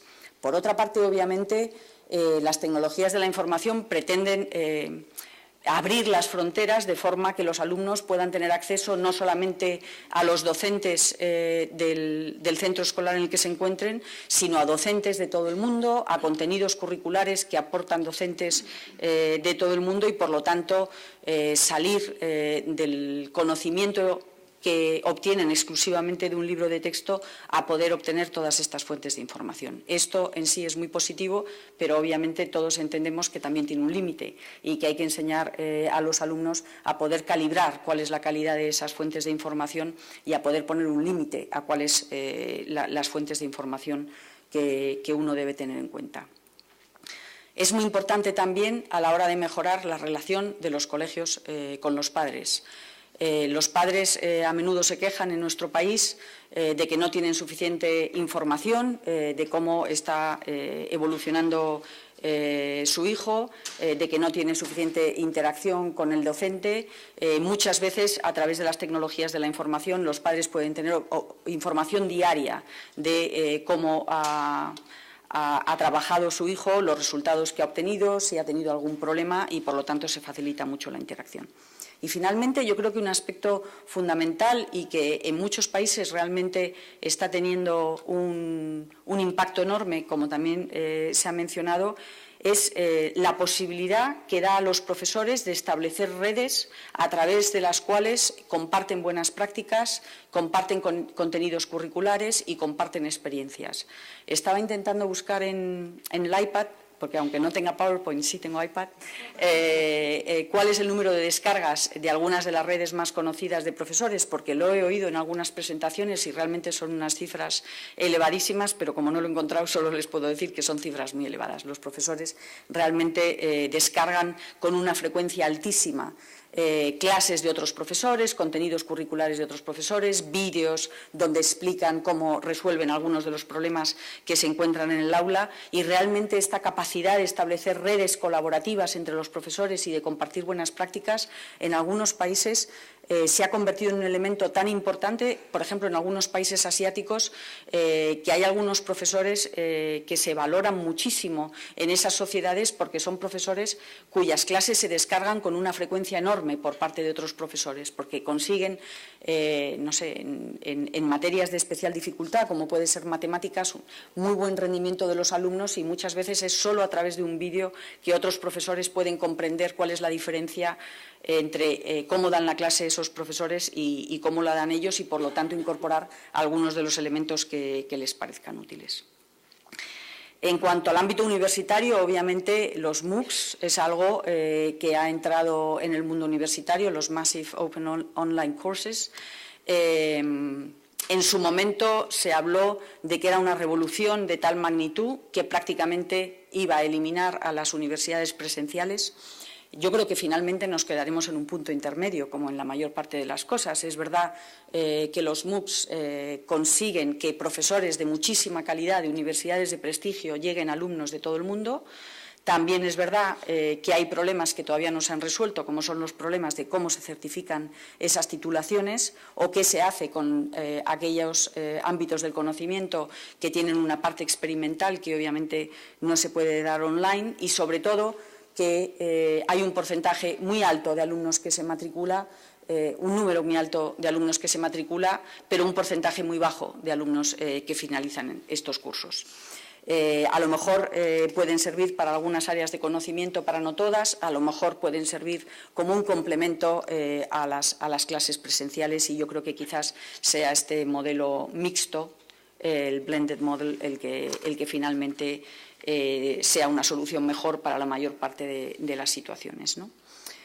¿Cuáles son los problemas con las iniciativas anteriores? Porque no necesariamente ha sido un problema de falta de inversión. En España, sobre todo a través de un programa que se llamaba Escuela 2.0, se invirtió mucho dinero en la incorporación de tecnologías de la información.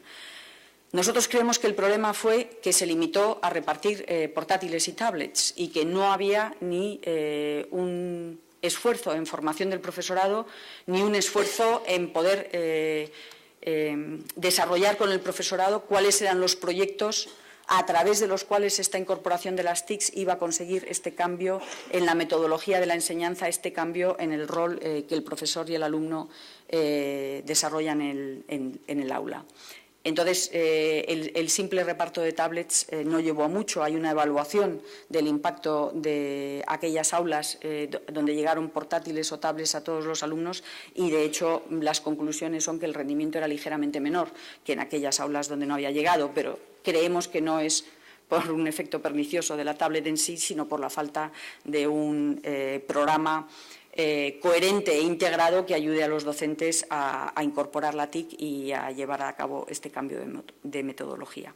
Y, por otra parte, algo que también se ha comentado, la brecha digital. Obviamente, los alumnos, y cada vez más, son nativos digitales y el profesorado a veces encuentra dificultades para ser tan ágil en la gestión de toda la nueva tecnología como son sus alumnos, y esto es algo en el que hay que poner mucho esfuerzo. ¿Cuáles son las iniciativas que hemos puesto en marcha desde el Ministerio de Educación? En primer lugar, estamos trabajando en un proyecto de conectividad.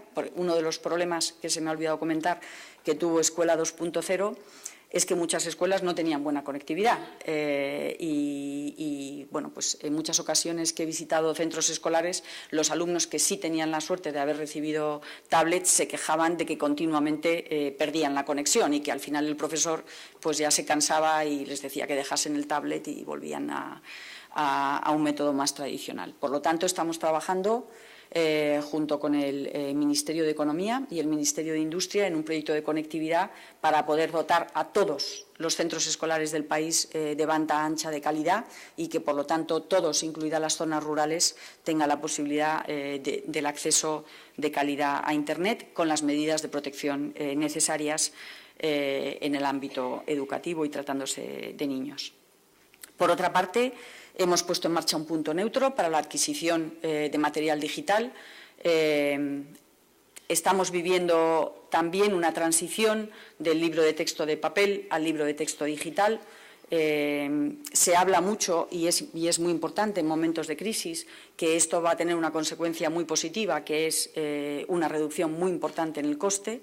En este momento, para las familias, el coste del libro en papel, de los libros de texto en papel, está por encima de los 300 euros año. Cuando se pase al libro digital, la estimación que se hace es de 60 euros año. Esto, obviamente, es muy importante en un momento donde la financiación a las familias de los libros de texto se ha visto disminuida durante la crisis. Pero, además, estos libros digitales son diferentes. Son más dinámicos, son más interactivos y permiten, como decía antes, el uso de múltiples fuentes de información. Por otra parte, hemos puesto en marcha el proyecto Procomún, que pone a disposición de toda la comunidad educativa más de 100.000 recursos educativos gratuitos, y estamos desarrollando una plataforma digital que pretendemos que sea dinámica, que sea participativa y que permita no solamente que el Ministerio aporte contenidos curriculares a la comunidad educativa, sino que invite a la comunidad educativa a participar y a aportar contenidos curriculares, buenas prácticas y, por lo tanto, a ser el primer paso en esa evolución hacia una red colaborativa entre profesores que, como decía antes, ha tenido tanto éxito en otros países a nivel internacional. Y para acabar, y esto es, digamos, un second thought, como dicen en inglés, un pensamiento a colación de la intervención que me ha precedido, sí me gustaría decir dos palabras sobre por qué la educación es importante. La educación entiendo que es importante a muchos niveles. A nivel personal, porque es el principal motor de movilidad social, o debería de convertirse en el principal motor de movilidad social. Todos los estudiantes, sin excepción, deberían de poder desarrollar todo su talento, independientemente del entorno socioeconómico del que procedan. La reforma educativa, que no voy a entrar en detalle ahora, o sea que no les voy a aburrir con temas técnicos, básicamente apunta a eso, a que la educación se convierta en el principal motor de movilidad social. En nuestro país la crisis ha tenido una característica que la ha hecho particularmente sangrante, y es que el desempleo juvenil ha incrementado muchísimo. Entre el año 2008 y el año 2012, el desempleo juvenil en nuestro país incrementó del 24,6% al 53%. Es decir, se duplicó.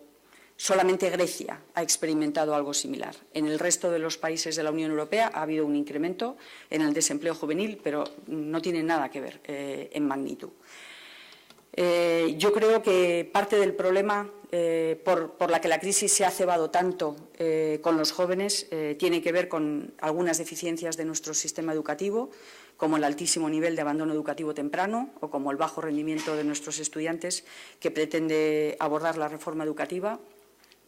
Y, como decía Javier Prats, no hay desigualdad mayor, no hay injusticia social mayor que no recibir el nivel de educación que te permita llegar a obtener el empleo que aspiras a tener, el empleo con el nivel de cualificación que aspiras a tener y con el nivel salarial que aspiras a tener. Por lo tanto, yo creo que el papel de la educación como motor de movilidad social es absolutamente fundamental, y cada vez más en una sociedad globalizada y cada vez más basada en el conocimiento y en la innovación, y donde, por lo tanto, la educación no solamente tiene que trasladar conocimientos a los estudiantes, les tiene que equipar con toda una serie de herramientas que no son solo conocimientos, que permitan que apliquen esos conocimientos a la resolución de problemas y, sobre todo, que permita que sigan aprendiendo durante el resto de su vida. Porque, como se decía en la presentación inicial de Francesc, la generación de conocimientos está creciendo exponencialmente y, por lo tanto, nuestros jóvenes van a tener que seguir aprendiendo el resto de su vida y ya no van a poder aspirar, como generaciones anteriores, a un empleo para toda la vida. A lo que deben de aspirar es a estar empleados toda la vida, que es diferente, y para ello van a tener que reciclarse con mucha frecuencia a lo largo de su vida laboral. Finalmente no, en segundo lugar, a nivel económico, como país, el sumatorio de muchas personas que consiguen un empleo de alta cualificación y que, además, debido al nivel de formación que tienen, son muy productivas en esos puestos de trabajo, hace que esos países tengan un crecimiento económico mucho mayor, y hay una correlación clarísima y fortísima entre el nivel de rendimiento de los alumnos y el potencial de crecimiento económico de los países. Y, por lo tanto, si aspiramos a que el crecimiento económico que empieza a ocurrir en nuestro país sea sostenible, sea robusto, sea inclusivo y sea equitativo, entonces es absolutamente necesario que la educación cumpla con el papel que he dicho antes de motor de movilidad social. Y, finalmente, y no menos importante en los tiempos que vivimos, a nivel social tiene un papel fundamental, porque los individuos que están bien formados se sienten, creo que se ha puesto también en una gráfica que viene de un estudio de la OCDE, participan mucho más activamente en las sociedades democráticas porque están mejor equipados para entender la complejidad de los problemas a los que nos tenemos que enfrentar en las sociedades democráticas y, por lo tanto, sienten que influyen mucho más sobre su entorno y sobre su país y sobre los objetivos que se plantean, tienen muchos más altos niveles de autoestima y todo lo que se ha comentado antes respecto al nivel de salud y todo lo que esto lleva consigo. Por lo tanto, consideramos, como no, desde el Ministerio de Educación, pero también desde todo el Gobierno, que la educación cumple todas estas funciones importantísimas a todos los niveles y, como se ha dicho antes, Europa ha sufrido de un cierto estancamiento en los últimos años comparado con los países asiáticos o algunos países anglosajones como Australia y Canadá, que han apostado muy fuerte por la educación y sin necesidad de esas bolsas de aminoácidos tremendas, creo que deberíamos de hacer un esfuerzo por volver a colocar la educación en el lugar prioritario que merece y, por lo tanto, permitir, primero, que todas las personas consigan los niveles de empleabilidad que son la principal, el desempleo es la principal fuente de injusticia social en nuestro país en este momento y, segundo, permitir que nuestro país realmente consiga una recuperación económica sostenible y robusta. Muchas gracias a todos.